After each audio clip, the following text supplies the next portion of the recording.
നമ്മൾ എൻജിൻ പണിഞ്ഞ വണ്ടിയാണ്. നമ്മൾ എൻജിൻ സെറ്റ് ചെയ്ത വണ്ടി അതേത് വണ്ടിയാണെങ്കിലും സെറ്റ് ചെയ്ത് കഴിയുമ്പോൾ നമ്മളതിന് ഓയിൽ പമ്പ് ചെയ്യുന്നുണ്ടോ എന്ന് ചെക്ക് ചെയ്യണം.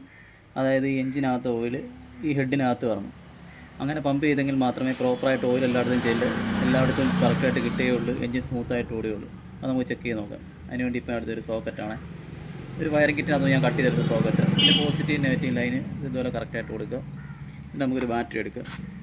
ബാറ്ററി എടുത്തിട്ട് ബാറ്ററിയുടെ നെഗറ്റീവ് പോർഷൻ പച്ച ലൈൻ ഇവിടെ കൊടുക്കുക. അതിനുശേഷം പോസിറ്റീവ്. ഇതെല്ലാവർക്കും അറിയാമായിരിക്കും, എങ്കിലും അറിയാത്തവർക്കായിട്ട് ഒരറിവിലേക്കാണ് ഞാനിത് ഷെയർ ചെയ്യുന്നത്. അതിനുശേഷം നമ്മൾ ഇത് കണക്ഷൻ കൊടുക്കുമ്പോൾ എൻജിൻ റൊട്ടേഷൻ ചെയ്യും.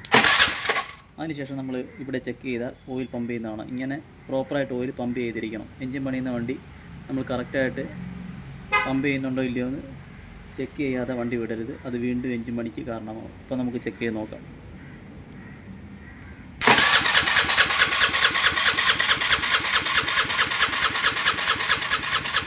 കണ്ടോ, പമ്പ് ചെയ്യുന്നുണ്ടോ?